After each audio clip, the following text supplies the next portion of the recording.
بسم اللہ الرحمن الرحیم۔ ناظرین السلام علیکم، آپ کا میزبان عمر برلاس پروگرام تاریخ گواہ ہے نا کے ساتھ ایک دفعہ پھر حاضر خدمت۔ اور ناظرین آپ جانتے ہیں ہمارا اس پروگرام جو ہے اس کے دو بنیادی مقاصد ہوتے ہیں۔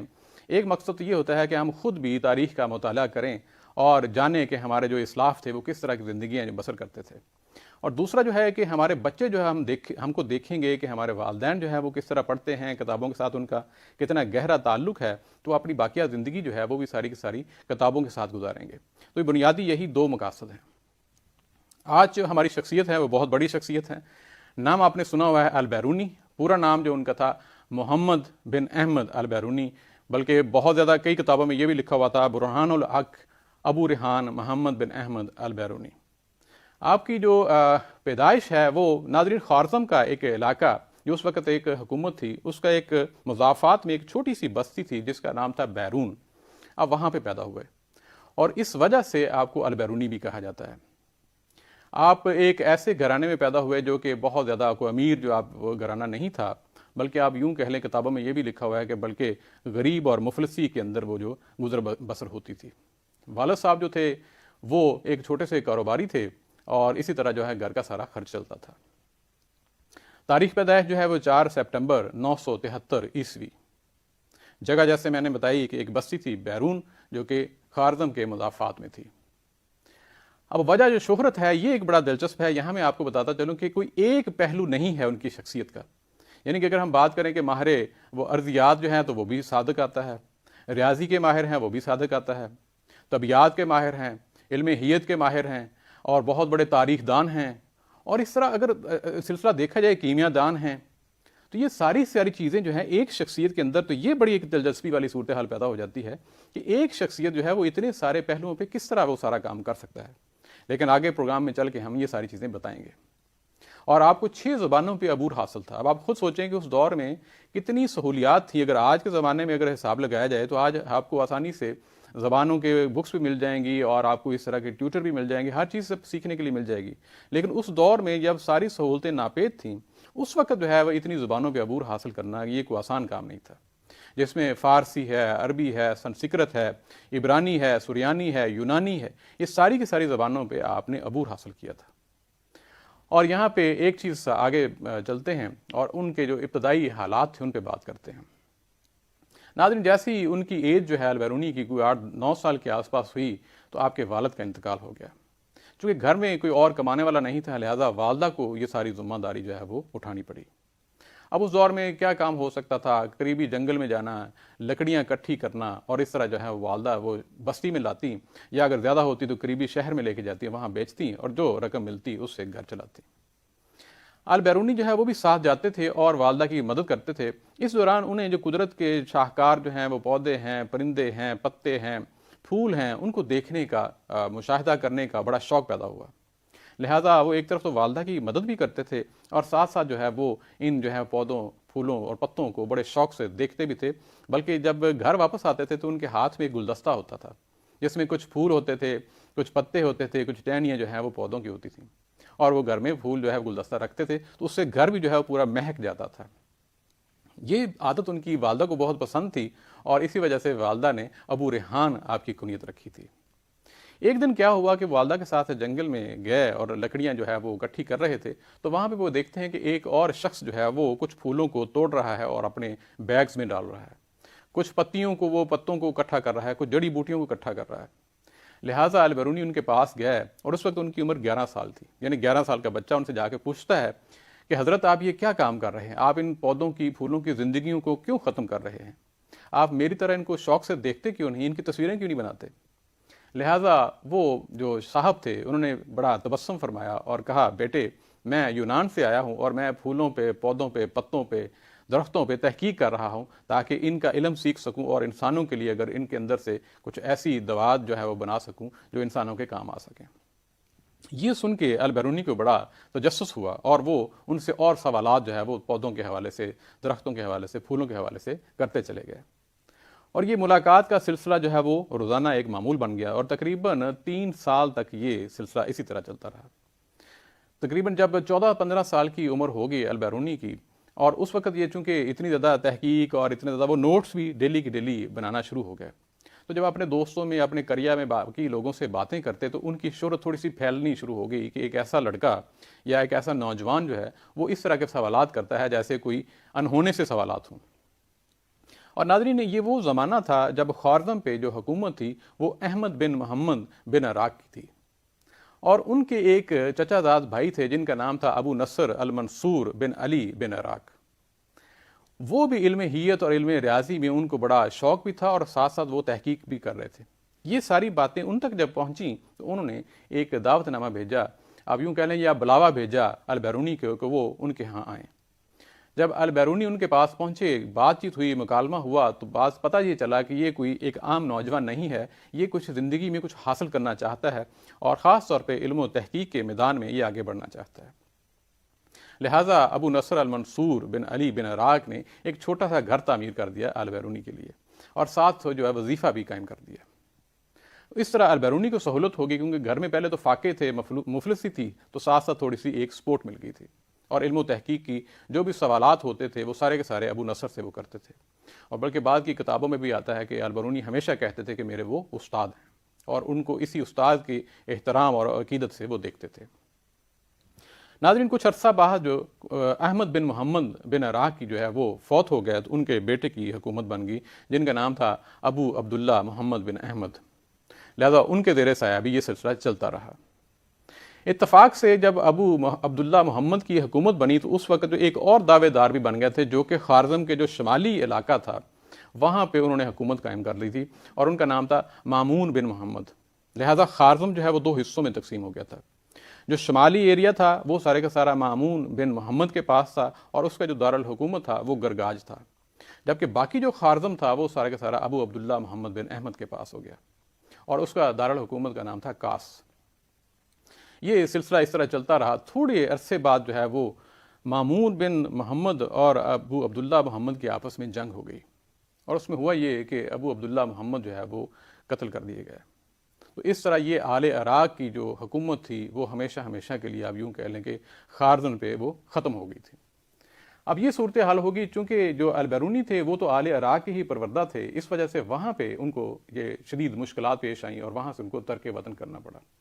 لہذا البیرونی جو ہے وہ جرجان چلے گئے، اور وہاں پہ جو بادشاہ تھے قابوس بن دستم گیر ان کے ہاں جو ہے وہ پناہ حاصل کی، اور جب وہ بھی علم دوست تھے اور انہوں نے خاص طور پہ البیرونی کا نہ صرف خیال رکھا بلکہ ایک خاص ایریا جو ہے وہاں پہ دے دیا، آپ یوں کہہ لیں گھر دے دیا، اور ساری جو وہ سہولیات بھی دے دیں جو وہ تحقیق کے حوالے سے آگے بڑھا سکیں۔ یہ تقریباً جب وہ ہجرت کی، یہ 995 عیسوی کا واقعہ ہے، اور وہاں پہ جب رہتے اور ساتھ ساتھ وہ آثار الباقیہ جو اپنی پہلی تصنیف ہے وہ لکھتے تھے۔ یہ تقریباً 1000 عیسوی میں یہ آثار الباقیہ جو ہے وہ مکمل ہوئی تھی، اور انہوں نے جو اپنے جو مربی تھے خاص طور پہ قابوس بن دستم گیر کے نام یہ منسوب کی تھی۔ اس دوران اگر پیچھے اب خوارزم کی بات کریں تو 997 عیسوی میں مامون بن محمد جو ہے وہ انتقال کر گئے، اور اس کے بعد وہاں پہ ان کے جو بیٹے تھے علی بن مامون ان کی حکومت ہو گئی تھی۔ علی بن مامون جو ہیں وہ اپنے باپ سے تھوڑے سے مختلف تھے، بلکہ وہ بڑے جو علم دوست تھے آپ یوں کہہ لیں، تو ان کو علم تھا البیرونی کے حوالے سے۔ انہوں نے البیرونی کو ایک دعوت نامہ بھیجا کہ آپ پلیز واپس آئیں اور آ کے اپنا جو ہے وہ علم و تحقیق کا کام جاری رکھ سکیں۔ لہٰذا آپ کو پتہ ہے جب جس جگہ پہ انسان پلا بڑا ہو وہ ویسے ہی پیاری ہوتی ہے۔ البیرونی جو ہے وہ واپس خوارزم چلے گئے۔ اس طرح جو ہے وہ علی بن مامون جو ہے ان کے زیر سایہ وہ ساری علم و تحقیق شروع کر دی۔ ہوا یوں کہ علی بن مامون جو ہے ان کا بھی انتقال ہو گیا۔ اس کے بعد ان کے جو بھائی تھے ابو العباس بن مامون ان کی حکومت قائم ہو گئی، اور یہ وہ زمانہ تھا ناظرین کہ جب محمود غزنوی جو ہے وہ یہاں پہ فتوحات حاصل کر رہا تھا انڈیا اور پاک و ہند میں اور سارے علاقے میں، غزنی کی سلطنت جو ہے بنا رہا تھا۔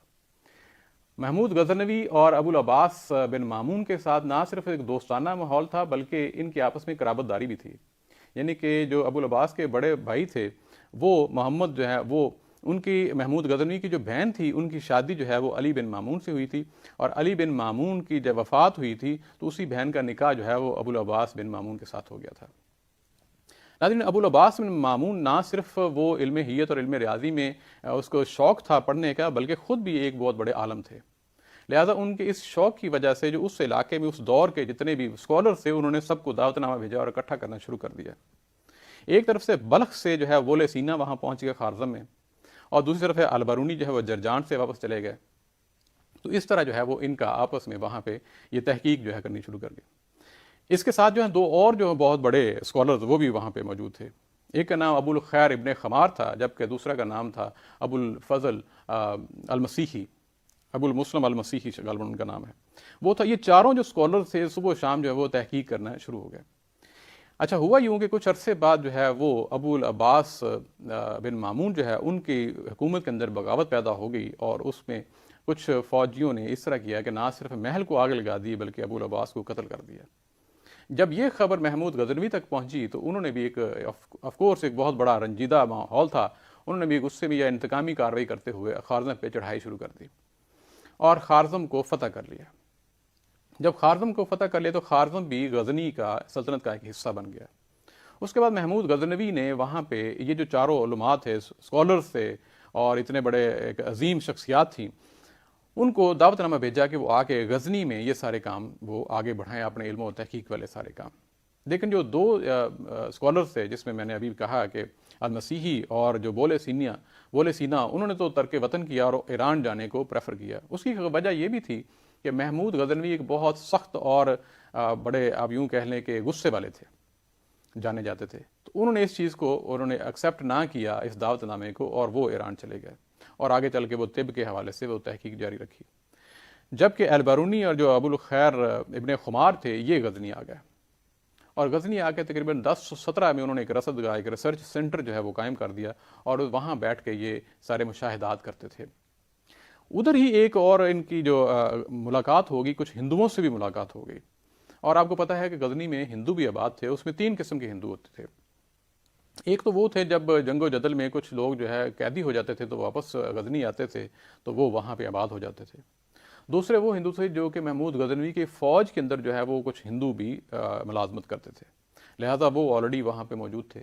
اور تیسرے وہ تھے جو تجارت کے سلسلے میں وہ آتے جاتے رہتے تھے اور بعض اوقات وہاں رکتے بھی تھے. لہذا غزنی میں جو ہندو تھے ان کی یہ 3 اقسام تھی. جو البیرونی تھے ان کو شوق پیدا ہوا کہ وہ بھی خاص طور پہ ہندوؤں کے بارے میں، ان کے کلچر کے بارے میں تحقیق کریں. لہٰذا انہوں نے ایک دفعہ محمود غزنوی کے ساتھ جو سفر کرتے ہوئے وہ پنجاب میں آ کے ہندوؤں کے اوپر جو ہے وہ آپ یوں کہہ لیں کہ ان کا کلچر جاننے کے لیے، ان کی ثقافت جاننے کے لیے، ان کے اوپر تحقیق کرنے کے لیے وہ سارا جو ہے وہ ان کی زبانیں جو ہیں وہ سیکھنی شروع کر دیں. اور جیسے پہلے بتایا ہے کہ سنسکرت کوئی آسان زبان نہیں تھی، بلکہ ہندی زبان کے جو الفابیٹس ہیں وہ 50 ہیں، اور وہ بھی کوئی آسان سیکھنا جو ہے وہ بھی کوئی آسان عمل نہیں تھا. اور خاص طور پہ اس ماحول میں کتابوں میں یہ بھی آیا ہے کہ وہاں پہ جو ہندو تھے، پنڈت تھے، وہ علم کسی دوسرے کو نہیں دیتے تھے. چونکہ یہاں پہ میں رکتا ہوں اور آگے بات بڑھاتے ہیں کہ کس طرح جو ہے وہ ہندوؤں کی جو مختلف مذہبی کتابیں ہیں، بھگوت گیتا ہے، رامائن ہے، اور جو دوسری ہے منوشاستر ہے، اور یہ جو مہابھارت ہے، یہ ساری جو ہے کس طرح انہوں نے اپنی ترجمہ کیا اس میں. چونکہ یہ سیکشن جو ہے ہمارے ڈاکٹر عدنان طارق صاحب کا ہے کہ وہ ان کی جو اسپیشلائزڈ ہے وہ بھی یہاں پہ پاک و ہند کی تاریخ کے اوپر ہے. تو وہاں پہ میرا حال پاکستان ہم چلتے ہیں، ہمارے ساتھ ڈاکٹر عدنان طارق اس وقت موجود ہوں گے. ڈاکٹر صاحب آپ موجود ہیں اس وقت، مجھے سن پا رہے ہیں؟ جی بالکل، میں آپ کو سن پا رہا ہوں. جی السلام علیکم، پروگرام میں آپ کو خوش آمدید کہتے ہیں. تھینک یو سو مچ، بہت شکریہ. جی اچھا، یہ ابھی ہم بات کر رہے تھے البیرونی کا ایک چھوٹا سا جو ہے وہ خاکہ، ایک ابتدائیہ یہاں پہ بات ہو رہی تھی، خاص طور پہ وہ کس طرح جو خوارزم سے غزنی تک پہنچے اور وہاں پہ آ کے ان کو جو شوق پیدا ہوا، اور کس طرح جو ہے وہ ہندوستان میں اور باقی ہندوؤں کے کلچر کے حوالے سے انہوں نے، جس طرح آپ نے پڑھ رکھی ہے کتاب الہند، وہ انہوں نے تحریر کی. آپ تھوڑا سا یہ بتائیے، مجھے ایک ایسے پڑھ رہا تھا ذہن میں سوال آیا تھا کہ البیرونی کو وہ کون سی ایسی تجسس تھا جو کہ ہندو تہذیب کے اوپر اتنی تحقیق کرنے کے حوالے سے تھا، وہ کیا وجہ بنی جو کہ ایک اتنے سال جو ہیں وہ انہوں نے اس تہذیب کے اوپر جو ہے وہ تحقیق کے صرف کیے؟ آپ کے علم میں یہ کوئی بات یقیناً ہوگی، آپ شیئر کریں گے پلیز؟ جی یقیناً اس کی 3 وجوہات ہیں، 3 فیکٹرز کی تلاش کر سکتے ہیں سر. جی جی. پہلا فیکٹر یہ انٹروڈکشن سے پہلے جو بیرونی تھے، آپ کی تھوڑی سی آواز میرا خیال ہے کوئی رکاوٹ آ رہی ہے، آپ کی آواز صحیح نہیں پہنچ رہی. جی آپ تھوڑا سا دوبارہ بتائیں گے، کیونکہ آپ کی آواز جو ہے وہ تھوڑی سی اس میں خلل تھا.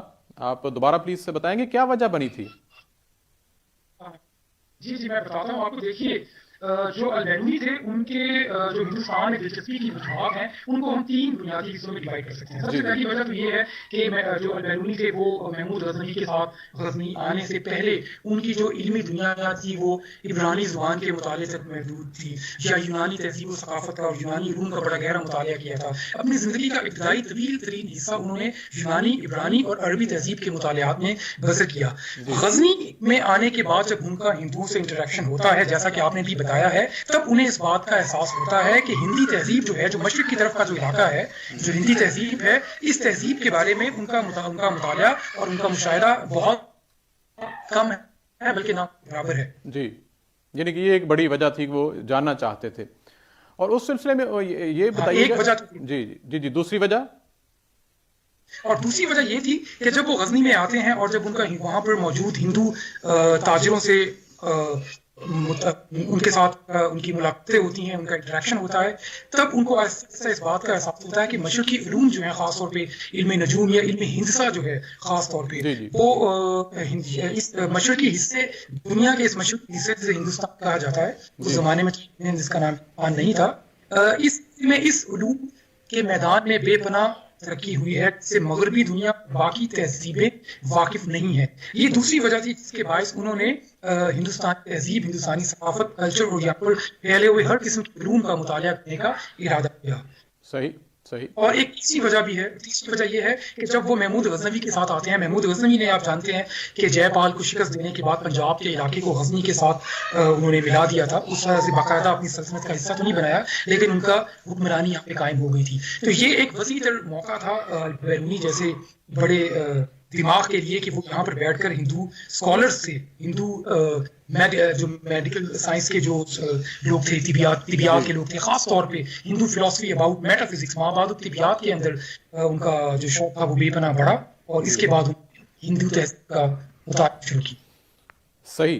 اور یہ بھی بتائیں کہ وہ جب یہ ساری تحقیق کر رہے تھے تو ان کے ذہن میں کچھ ایسی وجوہات یا کچھ ایسے فیکٹس بھی آئے کہ یہ جو ہندو ہیں یہ مسلمانوں کے ساتھ ان کا جو تعلق ہے اتنا گہرا نہیں ہے.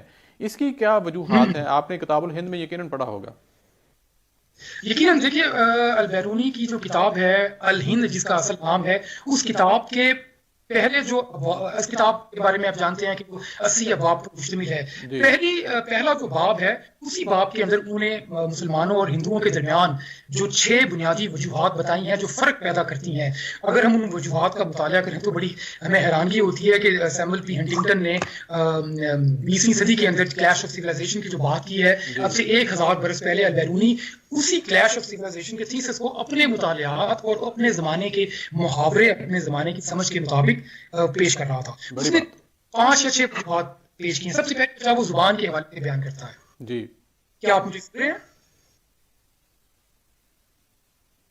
جی, آپ کی آواز پھر غائب ہو گئی. آپ دوبارہ. ہاں, سب سے پہلا جو فرق وہ بیان کرتا ہے البیرونی, وہ لسانی اختلاف کے حوالے سے ہے. وہ یہ کہتا ہے کہ کسی بھی دوسری تہذیب کے بارے میں جاننے کے لیے آپ اس تہذیب کی زبان کے علم کو جاننا اصل ضروری سمجھتے ہیں, لیکن ہندو تہذیب ایک ایسی تہذیب ہے جس کی زبان جو ہے وہ اتنی کمپلیکیٹڈ ہے, اتنی مشکل ہے کہ اس زبان کو بیرونی دنیا کے لوگ صحیح طرح سے سمجھ نہیں پاتے. یہ بھی ایک وجہ ہے کہ ہم ہندو تہذیب کے بارے میں زیادہ نہیں جانتے. یہ البیرونی کا خیال تھا. اور اس لسانی اختلاف کے حوالے سے انہوں نے 2 مختلف اوپینینز دی ہیں, 2 حصوں میں اپنی رائے کو انہوں نے تقسیم کیا ہے. پہلی بات تو یہ ہے, وہ یہ کہتے ہیں کہ ہندوؤں نے اپنی زبان کو عوام اور خواص میں تقسیم ہوا ہے. ایک زبان عوام کی ہے اور ایک زبان خواص کی ہے. خواص کی زبان وہ ہے جو ہندو اسکالرز, ہندو تھیولوجینز جو ہیں, جو ہندو مت کے چلانے والے ہیں, اس کے جو پیٹرن چیف ہیں, تاکہ ان مونوپلی ہندوتو کے اوپر قائم ہے. اس مونوپلی کو قائم رکھنے کی غرض سے وہ اپنی زبان جو سپیریئر حصے کو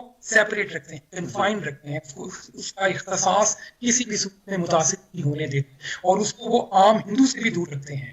اور دوسرے پر جو عامیانہ زبان ہے وہ ہندوؤں کی روزمرہ کی بول چال کی زبان ہے. اس کو سیکھنے کے بعد ہندو روزمرہ کی معاشرت سے تو واقفیت حاصل کر سکتے ہیں, مگر اصل میں ہندو مذہب کیا ہے, تہذیب کیا ہے, اس کے صوبے کہاں سے ابھرتے ہیں, اس سے واقفیت حاصل اس عامیانہ پہلو والی زبان حاصل نہیں کی جا سکتی. یہ پہلی وجہ ہے مسلمانوں اور ہندوؤں کے درمیان بے تعلقی کی. جی اور دوسری وجہ جو بیرونی بتاتے ہیں وہ ہے کہ ہندوؤں کا مذہبی تعصب یہ ہے کہ ہندو مذہب جیسا کہ دنیا کے تمام مذاہب ایک دوسرے سے مختلف ہوتے ہیں، ہندو مذہب کے اندر دوسرے مذاہب سے مختلف ہونے کی جو بنیاد ہے اس کے اندر تعصب کا ایلیمنٹ بہت زیادہ موجود ہے. اور یہ بات دیکھیے، ہم آج کل پچھلے 100 سال یا پچھلے 30-40 سال کی اینٹی ہندو مسلم تعصب کی اگر ہم بات کرتے ہیں تو یہ ہمیں لگتا ہے شاید ایک ماڈرن فینومینا ہے. حقیقت میں ایسا نہیں ہے. اگر ہم البیرونی کی کتاب الہند کے پہلے چیپٹر میں جو دوسری وجہ وہ بتاتے ہیں کہ ہندوؤں کا مذہبی تعصب کیا ہے، اس حصے کو پڑھے ہم بڑے حیران ہوتے ہیں کہ 1000 سال پہلے بھی ہندو مت کے فالوورز دوسرے مذاہب کے بارے میں کس قدر متعصبانہ نقطہ نظر رکھتے تھے اور کتنی جاہلیت کے ساتھ رکھتے تھے. مذہبی جنون ان کا اس حد تک پہنچا ہوا تھا کہ وہ دوسرے مذاہب کے ماننے والوں کو ملیچ کہتے تھے، ان کو ناپاک سمجھتے تھے، ان کے ساتھ کسی بھی قسم کا سماجی معاشرتی انٹریکشن جو ہے وہ ان کے نزدیک جو ہے وہ مذہب کی بنیاد طے ہوتا تھا. صحیح. اور یہ میں سمجھتا ہوں یہ اسی بہت وجہ بڑی جو ہے وجوہات وہ ہے. رسم و رواج، ان کے ثقافت اور طرز معاشرت کا بنیادی اختلاف ہے کہ ہندو جو ہیں وہ اپنے طور طریقوں میں زندگی گزارنے کے بنیادی اصولوں کے حوالے سے ہم سے اس قدر مختلف ہیں کہ وہ اپنے بچوں کو مسلمانوں کے بچوں سے ڈراتے ہیں. اس زمانے میں مسلمانوں کے لیے ہندو تہذیب میں جو لفظ استعمال کیا جاتا تھا وہ ترک کا لفظ استعمال کیا جاتا تھا. اگر ہم البیرونی کے ہم اثر تمام اکاؤنٹس کا، تمام مصفحات کا مطالعہ جو کہ اویلیبل ہے، ان میں ہمیں مسلمان کا لفظ کسی بھی جگہ پہ نظر نہیں آئے گا. ہم کو یا تو مذہب کا نام اسلام کے حوالے سے موسوم ہوتا ہوا نظر آئے گا یا پھر ترک کا لفظ استعمال کیا جاتا ہوا نظر آئے گا. تو وہ اپنے بچوں کو ترک بچوں سے اختلاط کرنے سے منع کیا کرتے تھے، اور ترک بچوں کو یعنی کہ مسلمانوں کو وہ شیاطین کے برابر راکشس کا لفظ باقاعدہ، یہ اوتھینٹک ریفرنسز ہیں جو ان کی کتاب کے اندر موجود ہیں. اس سے بھی آپ اندازہ کر سکتے ہیں کہ جب 1000 سال پہلے یہ دنیا جو تھی، جو وہاں پہ گلوبلائزیشن کا کنسیپٹ تو موجود نہیں تھا، وہاں پر ہندو مسلم انٹریکشن اس نوعیت کا نہیں تھا جتنا پچھلے 200-300 برس میں مغلیہ دور حکومت میں ہوا وغیرہ وغیرہ. اس کے بہت سے ڈائمینشنز ہیں، ہم ان کی ڈیٹیل میں نہیں جاتے. تو 1000 سال پہلے البیرونی کے ہندوستان کے اندر ہم کو یہ تمام چیزیں بڑی شدت کے ساتھ جی ہیں. یہ اور یقیناً اس آپ کے نے بعد درست کہا. جی جی آپ کچھ اور کہنا چاہ رہے ہیں؟ پانچویں جو اس کے علاوہ ایک اور سبب ہے وہ ہندوؤں کی خود پسندی ہے. ہندو مذہب ایک ایسا مذہب ہے جو ہندوؤں کو یہ بار بار احساس دلاتا ہے کہ آپ دنیا کی دیگر تمام اقوام سے حد درجے مختلف ہیں اور بہت سپیریئر ہیں. لہٰذا آپ ہر بیرونی چیز کو، ہر غیر ملکی چیز کے بارے میں جو ہے وہ ان کو حقارت کی نظر سے دیکھیں. آپ ہر لحاظ سے اپنی تہذیب میں، اپنے مذہب میں، اپنی معاشرت میں، اپنی زبان میں، اپنے فلسفے کے اندر، اپنی طبیعت کے اندر، مابعد الطبیعت کے اندر، ہر پہلو روحائے زندگی میں آپ دنیا کی دیگر تمام مذاہب، تہذیب، چاہے وہ اسلام ہو اور مذہب ہو، آپ اس سے حد درجے برتر ہیں. تو یہ احساس برتری جو ہے، جو خود پسندی کا احساس ہے، وہ ہندوؤں کے اندر البیرونی نے 1000 برس قبل بھی اتنی ہی شدت کے ساتھ، اگر آپ ان کے لفظوں کا، فکروں کا مطالعہ کریں تو آپ بلیو نہیں کریں گے. آپ کو ایسا محسوس ہوگا جیسے 20ویں صدی کے ہندوستان کے بارے میں یہ آبزرویشنز جا رہی ہیں. جی بالکل، یہ بڑی زبردست آپ نے بات کی، اور خاص طور پہ یہ اس دور میں جب کسی قسم کا کوئی اس طرح کے آلٹریشن نہیں ہے کی جا سکتی چیزوں کی، اور وہ انہوں نے کوئی تھوڑا عرصہ نہیں گزارا تھا. ناظرین غالباً ڈاکٹر صاحب مجھے کریکٹ کرے اگر میں غلط کہوں، غالباً کوئی 30-32 سال جو تھے وہ انہوں نے ہندوستان میں اور پنجاب کے مختلف حصوں میں اور سارا جو ہے ان کی تحقیق کی. تقریباً اتنا ہی ہے ڈاکٹر صاحب، تقریباً 30-32 سال. تقریباً 3 دہائیاں بنتی ہیں ان کی زندگی. 28 سال بھی بنتے ہیں، 30-32 سال کی فگر بھی آتی ہے. 3 دہائیاں بہت بڑا عرصہ ہوتا ہے زندگی کا، بہت بڑا عرصہ ہوتا ہے. اور وہ بھی ان جیسے آدمی کے. ہمارے ساتھ جو ہے پاکستان سے ڈاکٹر عدنان طارق بھی موجود ہیں، جن کے ساتھ ہم بات کر رہے ہیں البیرونی اور ان کی جو تحقیقات ہیں، اور خاص طور پہ جو ان کے علم و فضل کی جو باتیں ہیں. اور یقیناً ناظرین یہ بہت بڑی شخصیت ہیں، یعنی کہ ابھی بات کر رہے تھے کہ ہم جس علوم کی بات کریں وہاں پہ البیرونی کی جو ہے وہ کوئی نہ کچھ تحقیق کی چیزیں ہمیں ملتی ہیں. اسٹرانومی کی بات کریں، ہم میتھمیٹکس کی بات کریں، ہم جغرافیہ کی بات کریں، ہم ہسٹری کی بات کریں، بلکہ طب کی، نباتیات کی بات کریں، طبیعت کی بات کریں، تو وہاں پہ ہر جگہ پہ ہمیں کہیں نہ کہیں البیرونی نظر آتا ہے. اور یہ کوئی اس دور میں خاص طور پہ یہ کوئی چھوٹی چیز نہیں ہے، بلکہ آگے چل کے ہم بات کریں گے کہ انہوں نے زمین کا وہ جو ایک محیط اور وہ جو ریڈیس اور وہ قطر جو ہے وہ خاص طور پہ کس طرح معلوم کیا. میری تو آج بھی عقل دھنگ ہے کہ بغیر کی چیزوں کے آج جو ہے وہ اگر ناسا جو ہے وہ سیٹلائٹ کی مدد سے وہ ساری چیزیں کر رہا ہے، اور بیرونی جو ہے وہ ایک چھوٹی سی، آپ یوں کہہ لیں کہ ایک ٹیلا دیکھتا ہے اور میدان دیکھتا ہے. وہ تفصیل ہم ضرور شیئر کریں گے کہ کس طرح انہوں نے زمین کا جو ہے محیط جو ہے وہ قائم کیا. یہاں پہ ڈاکٹر صاحب کو ونس اگین میں خوش آمدید کہتا ہوں. ڈاکٹر صاحب آپ ساتھ ہیں ہمارے؟ جی بالکل، میں آپ کے ساتھ ہوں. جی اچھا ڈاکٹر صاحب یہ بتائیے کہ خاص طور پہ البیرونی کی بات کریں تو ایک ان کی چیز مجھے مشترک نظر آتی ہے، چاہے خوارزم کا معاملہ ہے، چاہے جرجان جب وہ ہجرت کر کے گئے تھے یا واپس خوارزم آئے تھے یا اس کے بعد غزنی آئے تھے، تو وہ حکمران کے ساتھ جو ہے وہ ان کی اٹیچمنٹ ہے، یہ ان کی کوئی سیاسی وجہ تھی یا آپ یوں سمجھ لیں کہ ان کی اس دور کے جو سائنٹسٹ تھے یا اس طرح کے جو تحقیق کرنے والے اسکالر تھے ان کی مجبوری بھی تھی؟ آپ اس پہ روشنی ڈالیں گے پلیز؟ جی دیکھیے یہ بڑا امپورٹنٹ سوال ہے، بہت ہی امپورٹنٹ سوال. دیکھیے اب سے کوئی 100 یا پچھلے 150 برس کی آپ ہسٹری نکال دینا جس میں اسکالرس کو انٹلیکچوئلس کو اسٹیٹ کے پیٹرنیج کی ایسا ضرورت نہیں ہے. اسکالرس رینیسنس کے بعد یورپ میں اور اس کے بعد پوری دنیا میں آہستہ آہستہ اسٹیٹ کے انفلوئنس سے آزاد ہوتے ہوئے نظر آتے ہیں. لیکن اس سے جو پہلے کا جو پیریڈ ہے نالج کا 1000 سال، ہم 1000 سال کی بات کر رہے ہیں کیونکہ البیرونی کا زمانہ 1000 سال پرانا ہے، تو پوری دنیا کے اندر چاہے وہ سب کانٹیننٹ ہو، چاہے وہ سینٹرل ایشیا ہو، چاہے وہ مسلم امپائرز ہوں، چاہے وہ گریکس کے اندر سٹی اسٹیٹس کے کانسیپٹ، جو جہاں پر بھی ہیومن سویلائزیشن ایگزسٹ کرتی ہے وہاں پر آپ دیکھیں گے کہ انٹلیکچوئلس کے لیے ایک کمپلشن ہوتی ہے کہ وہ اسٹیٹ پیٹرنیج حاصل کرتا ہے. اب آ جائیے یہ اسٹیٹ پیٹرنیج جو ہے اس کی نوعیت کیا ہے. البیرونی کے حوالے سے ہم بات کرتے ہیں. البیرونی کی کتابوں کا اگر مطالعہ کریں آپ، ان کی تمام کتابوں کے ریفرنسز ملتے ہیں، اس میں سیاست کے اوپر بحث نہ ہونے کے برابر ہے. اس سے یہ بات بہت آسانی کے ساتھ ثابت ہوتی ہے کہ وہ سیاست سے ان کا کوئی شغف نہیں تھا، کوئی علاقہ نہیں تھا. وہ قطعی طور پہ غیر سیاسی ایک مکمل علمی مزاج کے آدمی تھے. اب آ جائیے کہ اگر وہ غیر سیاسی اور علمی مزاج کے آدمی تھے تو حکمرانوں کے ساتھ یا دربار کے ساتھ تعلق ان کا کیسے قائم ہوتا ہوا نظر آتا ہے، جو کہ بارہا اس کے حوالہ جات موجود ہیں تاریخی کتابوں میں. خود البیرونی اپنی کتابوں کے اندر بھی کئی جگہ پر اس بات کا ذکر کرتا ہے. اپنی کتابوں کے نام اس نے حکمرانوں کے نام منسوب کیے. اس سے بھی پتہ چلتا ہے کہ وہ حکمران بہت قریب. آ جائیے اس کو تھوڑا سا ہم اس کی وضاحت کر دیتے ہیں. یہ اس کی وضاحت میں ایک نقطے میں تو پہلے کر چکا ہوں کہ اس زمانے میں انٹلیکچوئلس کے لیے، اسکالرس کے لیے اپنے کوٹ کا پیٹرن حاصل کرنا، پیٹرونیج حاصل کرنا، حکمرانوں کی سرپرستی حاصل کرنا بہت ضروری ہوتا تھا. اور یہ معاملہ، یہ تعلق جو ہے اس کا صرف ایک رخ نہیں ہے کہ جو کوٹ چاہتی تھی، جو حکمران چاہتا تھا وہ اسکالر اسی طرح سے کام کرتا تھا. اگر ہم بات کریں البیرونی کی سلطان محمود غزنوی کے حوالے سے اور ان کے صاحبزادے سلطان مسعود کے حوالے سے، تو دونوں اصحاب کے بارے میں، دونوں حکمرانوں کے بارے میں جو اپنے زمانے کے بہت بڑے حکمران تھے، ان دونوں کے حوالے سے ہمیں پتہ چلتا ہے کہ دونوں نے البیرونی کو مکمل طور پہ اجازت دی تھی. کسی ایک موقع پر بھی کوئی دباؤ کسی قسم کا بھی ہمیں نظر نہیں آتا جو البیرونی کے اوپر سلطان محمود غزنوی یا ان کے صاحبزادے مسعود کے حوالے سے محفوظ کی جا سکے. ایسی کوئی بات سامنے نظر نہیں آتی. دلچسپ بات یہ ہے کہ ان کی جو حیت کی کتاب ہے فلکیات کے علم کے اوپر کی انتہائی اہم کتاب ہے قانون المسعودی، جو محمود غزنوی کے بیٹے سلطان مسعود کے نام منسوب کی گئی ہے. جب وہ ان کی خدمت میں پیش کی گئی تو سلطان مسعود نے یہ حکم دیا کہ البیرونی کو ایک ہاتھی کے برابر چاندی تول کر دی جائے. آپ دیکھ لیں، آپ دیکھیے کہ البیرونی نے انکار کر دیا. ایک جانب وہ کتاب جو ہے حکمران کے نام منسوب کر رہا ہے، اس کے ساتھ ایک اچھا تعلق، اس کی مہربانی یا اس کا تعلق یا اس کی جو مسعود تھے ان کی ستائش کی جا رہی ہے کہ آپ نے مجھے پیٹرونیج دیا، آپ نے مجھے سرپرستی دیا، آپ نے مجھے اجازت دیا، آپ نے مجھے مختلف قسم کی ایسی سہولیات جو مجھے پنجاب، جو کہ میرا علاقہ نہیں ہے، جو میرا یہاں پر رہتے ہوئے مجھے جس بھی قسم کی مشکلات کا سامنا کرنے، مشکلات حالے کے لیے سہولیات فراہم کی، تو یہ میں اس کے بدلے میں آپ کے یہ نام، یہ کتاب کر رہا ہوں. تو اس بعد اس نے مزید کچھ چاہا نہیں. وہ جو چاندی دینے کی بات ہوئی بیرونی نے انکار کیا. اس سے آپ کو درباری ہونے کا تانا یا لفظ جو ہے ان کے نام سے منسوب قطعی طور پہ نہیں کر سکتے. بالکل آپ نے صحیح کہا، اور اس میں بلکہ یہ بھی کہا تھا کہ شاید ہاتھی بھی ساتھ دیا تھا تو پھر آپ نے وہ بھی واپس کر دیا تھا کہ، اور میرے خیال میں تو ویسے بھی وہ واپس کرنا بنتا تھا کیونکہ البیرونی تحقیق چھوڑ کے اب ہاتھی کی خوراک کا انتظام کرنا شروع کر دیتا تو زندگی جو ایسی بھی صرف ہو جاتی.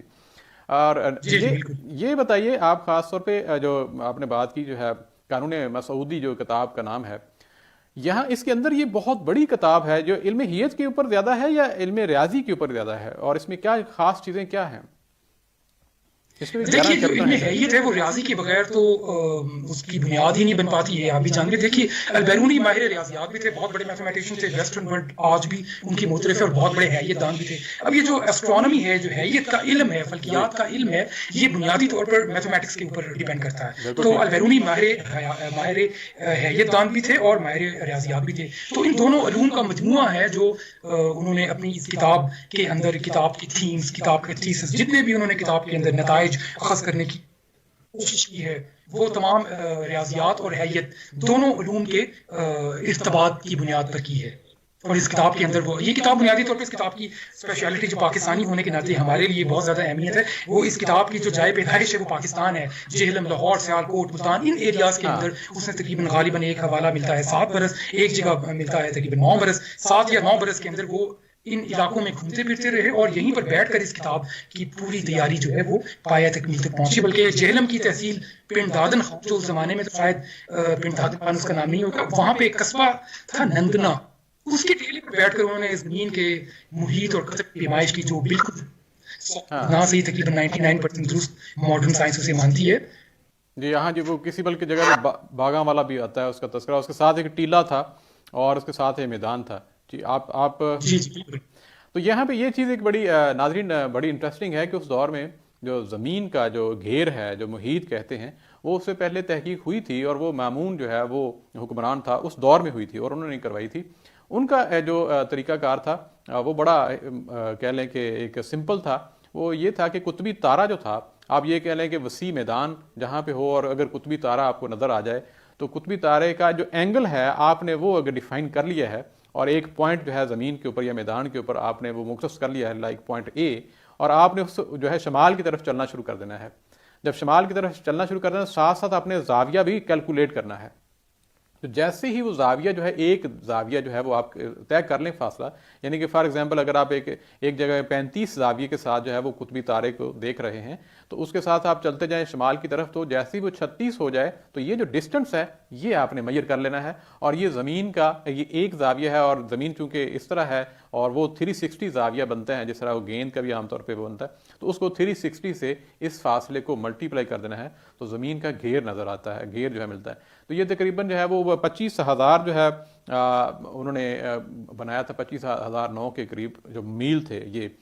لیکن آپ اس میں ایڈ کریں گے یہ جو خاص طور پہ البیرونی کا جو طریقہ تھا یہ اس سے کچھ مختلف تھا، اور وہ انہوں نے کیا اس کو ریورس کیا تھا۔ دوران صاحب آپ اس میں کچھ، اگر آئی نو کہ آپ کا میتھ کا کوئی بیک گراؤنڈ تو نہیں ہے، لیکن اگر آپ اس حوالے سے کچھ کہہ سکیں۔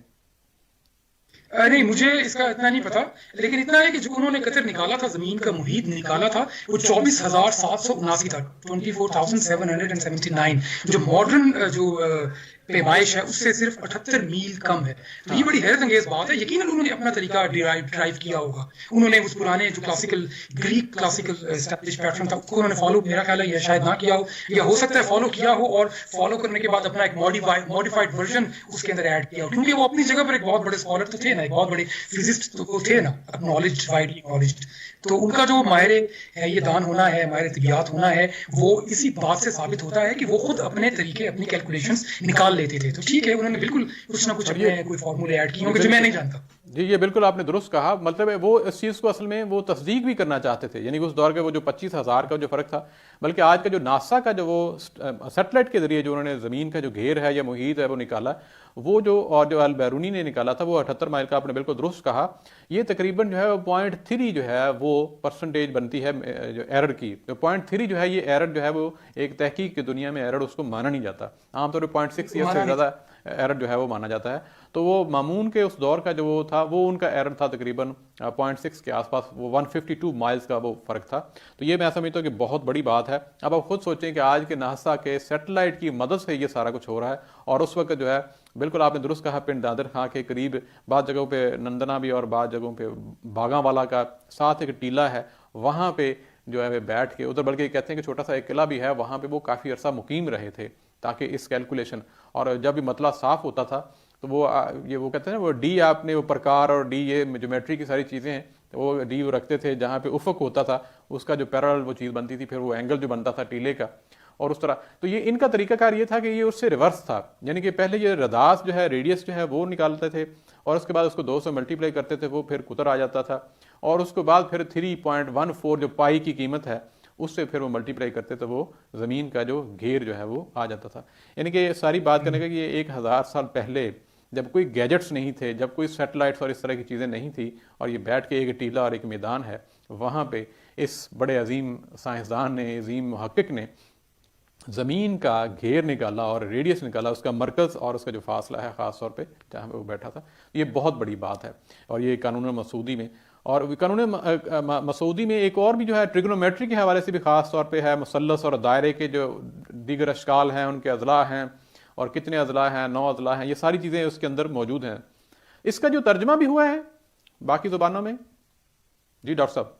جی اس کے بہت سے تراجم ہوئے ہیں. یہ میرا خیال ہے اس کا عربی میں تو شاید اوریجنل لکھی گئی ہے. 1878 میں جرمنی میں اس کا ترجمہ ہوا ہے، اور اس کے بعد ایک انگلش اورینٹلسٹ تھے، انہوں نے بھی 19th century میں اس کا انگریزی میں ترجمہ کیا، اور اردو میں ترجمہ اس کا کئی تراجم ہو چکے ہیں. صحیح. اس کے علاوہ یورپ کی دیگر لینگویجز کے اندر بھی، فرینچ لینگویج میں، جرمن لینگویج میں اس کا میں ذکر کر چکا ہوں، اور ڈینش لینگویج میں بھی اس کا ترجمہ ہو چکا ہے. صحیح. اور اس میں یہ جو طول بلد اور عرض بلد جو ہے، یہ بلد جو کہتے ہیں، یہ بھی میں سمجھتا ہوں آج کی سائنس جو ہے خاص طور پہ اتنی زیادہ مطلب عرصے کے بعد یہ ساری چیزیں جو ہے وہ دیکھ رہی ہے، اور نہ صرف دیکھ رہی ہے بلکہ پرکھ رہی ہے. یعنی کہ البیرونی کی جو چیزیں تھیں، جو اس دور کی جو ریڈنگز تھیں، اور وہ سیم ہیں، اس میں کوئی بالکل درستگی ہے.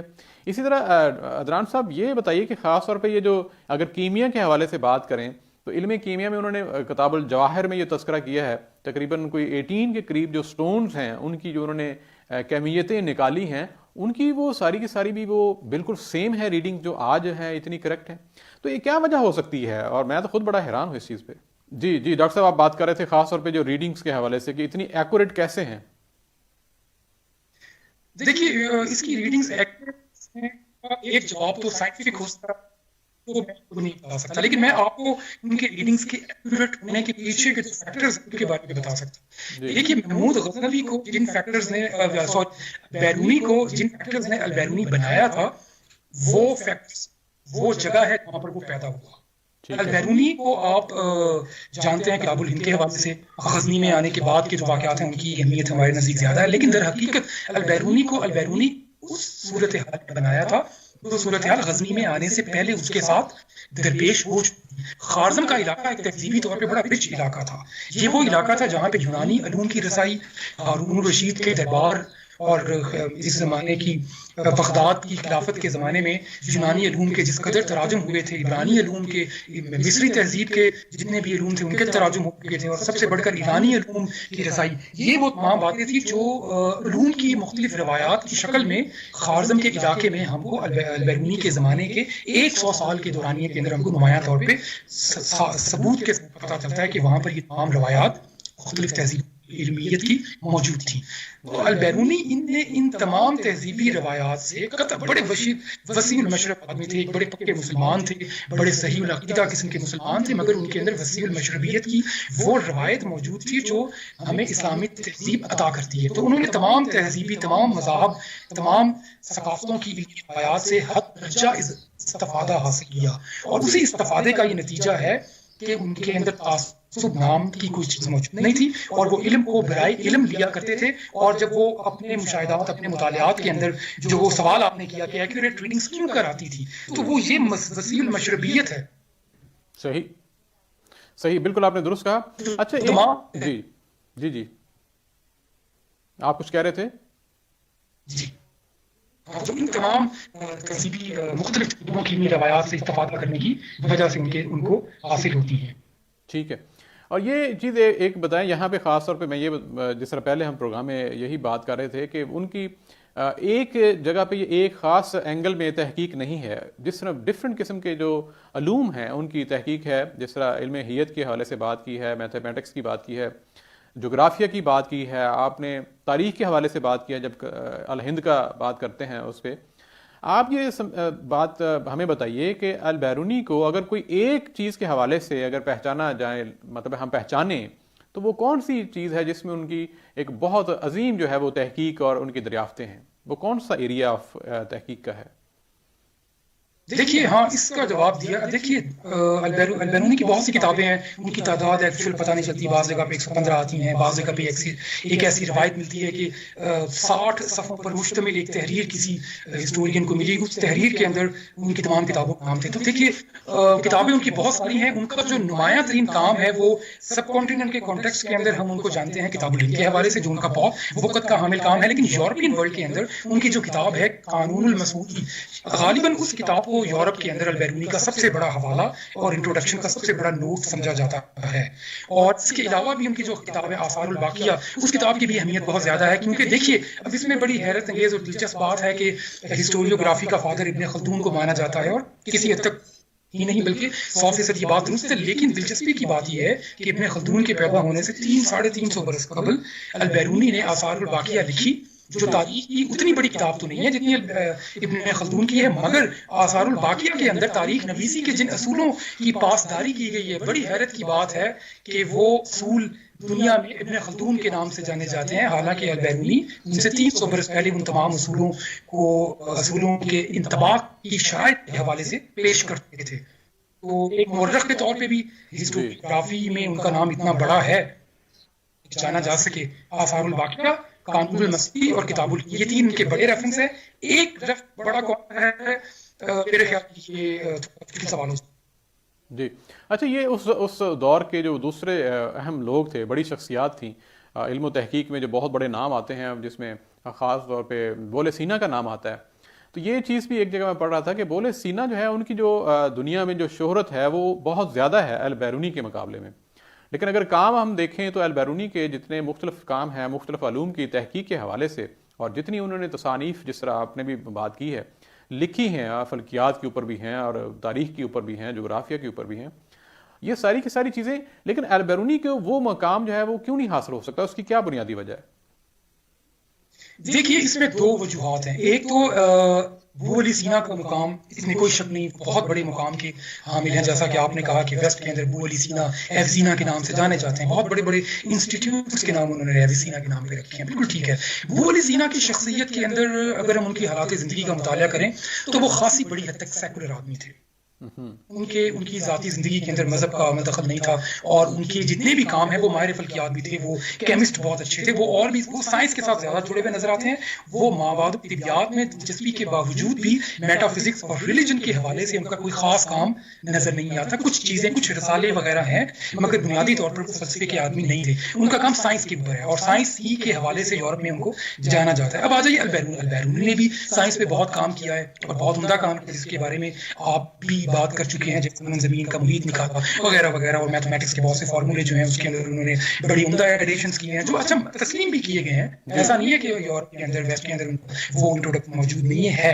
لیکن چونکہ وہ بہت ریلیجس مسلمان تھے، راسخ العقیدہ تھے، اور مابعد الطبیعیات کے اندر اور مطلب تقابل ادیان کے اندر تعصب ان کے اندر نہیں تھا، لیکن تقابل ادیان کے حوالے سے بھی ان کے کچھ کام ہیں. وہ کسی ایک مذہب کو درست انہوں نے اس طرح سے نہیں کہا، مطلب انہوں نے کسی جگہ پر ایسا اصرار نہیں کیا کہ ہمارا مذہب ہی سچا مذہب ہے، باقی تمام مذاہب جھوٹے ہیں. تعصب نہیں تھا ان کے اندر. لیکن ان کی اگر آپ مابعد الطبیعیات کی تحریروں کو مطالعہ کریں تو آپ غیر خصوص طور پر یہ دیکھیں گے انڈائریکٹلی کہ وہ بار بار اسلامی بنیادی عقائد کے حوالے سے کسی روگردانی اور انحراف کے مرتکب نہیں ہوتے. وہ ہندو مذہب کا مطالعہ کرتے ہیں، وہ دنیا کے دوسرے مذاہب کا، ان کے فلسفیز کا، مابعد الطبیعیات کا مطالعہ کرتے ہیں، اور اسلامی مابعد الطبیعیات کے بارے میں ان کی رائے بہت زیادہ مثبت تھی. تو جو یہ ریلیجس اسپیکٹ ہے ان کا، شخصیت کا، یہ اتنا ڈومیننٹ ہو سکتا ہے کہ ویسٹ کے اندر یہ وجہ بنا ہو ان کی. کچھ مورخ یہ بھی کہتے ہیں کہ ایک شاید فیلڈ جو بولے سینا کا رہا وہ طب کے حوالے سے تھا، چونکہ طب کے ساتھ جو فیلڈ کے ساتھ تقریباً ہر انسان ہی ایک وابستہ ہوتا ہے کسی نہ کسی حوالے میں زندگی کے ہر موڑ پہ. تو یہ دیکھا جائے تو شاید یہ فیلڈ جو تھا البیرونی کا وہ فلکیات کے اوپر ایک بہت بڑا، تو وہ علم و فضل والے لوگ جو تھے صرف ان لوگوں نے اس کو پڑھا ہے. کچھ لوگ اس طرح بھی یہ وجہ بیان کرتے ہیں. آپ یہ ایک اور چیز جی بتائیے کہ خاص طور پہ جو البیرونی ہے وہ اس دور میں علم کو جو ہے ایک عالمگیر حیثیت دلوانا جو ہے یہ خاص طور پہ ایک بہت بڑی چیز ہے. اس پہ آپ پلیز کچھ بتائیں گے. ہاں دیکھیے، گلوبلائزیشن کا فینومینا، گلوبل ولیج کا جو ٹرم ہے، جو فریز ہے، یہ پچھلے 20-25 سالوں میں کوئن ہوئی ہے. اور ٹھیک ہے یہ ماڈرن فینومینا ہے، جس کے بارے میں یہ بات تو نہیں کی جا سکتی کہ یہ بہت پرانا فینومینا ہے، ایسی بات بالکل نہیں ہے.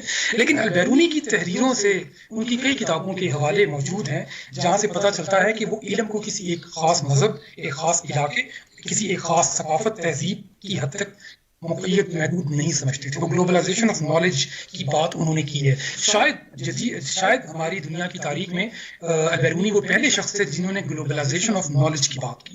وہ علم کے بارے میں برملا یہ بات کرتے ہیں کہ علم ایک ایسی چیز ہے جس سے پوری دنیا کے فائدے اور عالم انسانیت کی فلاح و بہبود کے لیے جس بھی طرح سے ممکن ہو استعمال کیا جانا چاہیے. ان کی کتابوں میں آپ دیکھیے, میں اگر کتاب الہند کی بات کروں جس میں انہوں نے ہندوؤں کے اوپر خاصی تنقید کی ہے, لیکن اس تنقید کے اندر تعصب نہیں ہے. میں آپ کو ایگزامپل دیتا ہوں گلوبلائزیشن آف نالج کے حوالے سے. ایک انڈیا کے بہت ٹاپ کے ہے, انہوں نے البیرونی کے بارے میں کہا, کتاب ہند کے بارے میں, جس کے اندر البیرونی نے ہندوؤں کے بارے میں تنقید کی ہے, اور ہندو اسکالر ان کے بارے میں اس تنقید کے بارے میں یہ کہہ رہا ہے کہ اس تنقید میں تعصب بالکل نہیں ہے. اس تنقید کے اندر البیرونی نے ان تمام حوالہ جات کو استعمال کیا ہے جو ہندو مت اور ہندو مذہب کے ماننے والوں کے بارے میں کنٹمپریری سورسز کے اندر موجود تھے. اور اس کے بعد پھر البیرونی خود بھی اپنی اس کتاب کے اندر اسی طرف اشارہ کرتا ہے کہ میں نے باتیں ہندوؤں کے بارے میں کی ہیں, وہ بنیادی طور پر اس نیت سے, اس ارادے سے کی ہیں کہ وہ باتیں دوسرے اقوام کے جو پڑھے لکھے لوگ ہیں ان کے لیے فائدہ مند ثابت ہوں, نالج کو ٹرانسفر کیا جائے. جی بالکل, یہ بڑی زبردست آپ نے بات کی ہے کہ علم کو, بلکہ بہت سارے مورخ جو ہیں وہ ان کے بارے میں یہ بات کرتے ہیں, جس میں عظیم ایک مورخ شاہ زوری جو ہیں ان کی بات ہوتی ہے کہ وہ یہ کہتے ہیں کہ خاص طور پہ جو اگر بات کی جائے البیرونی کی, تو ان کی جو آنکھ ہے وہ مطالعے کے اور دل غور و فکر جو ہے اس کو, اور ہاتھ جو ہے وہ قلم. آپ یوں کہہ لیں کہ اگر یہ چیزیں تینوں جو ہیں, یہ چیزیں البیرونی جو اگر کھانا وانا نہیں کھا رہے یا زندگی کے دوسرے معاملات نہیں کر رہے, تو یہ 24 گھنٹے جو ہیں وہ انہی چیزوں پہ ہی رہتے تھے, یعنی کہ غور و فکر کرتے رہتے, اور خاص طور پہ جو ہے وہ علم و ادب کے حوالے سے, علم و فکر کے حوالے سے, تحقیق کے حوالے سے ان کے 24 گھنٹے جو ہے وہ گزرتے تھے یا نیند لیتے تھے. تو یہ ایک چیز ہمیں یہاں سے یہ بھی ایک لیسن ملتا ہے کہ خاص طور پہ کہ ہماری لائف کے اندر جو ہم نے زندگی کے اپنے آپ کو ڈیوائڈ کیا ہوا ہے. ایک چیز اور بھی ہے کہ مختلف مقامات پہ البیرونی کو کوئی چیزیں جب پیش کی جاتی تھیں, جب انہیں ان کی ضروریات کے حوالے سے جب چیزیں زیادہ ان کو دی جاتی تھیں, کوئی معاوضہ جو اس طرح کی چیز, تو وہ نہیں لیتے تھے, اور اتنا ہی لیتے تھے جتنی ان کو ضرورت ہے.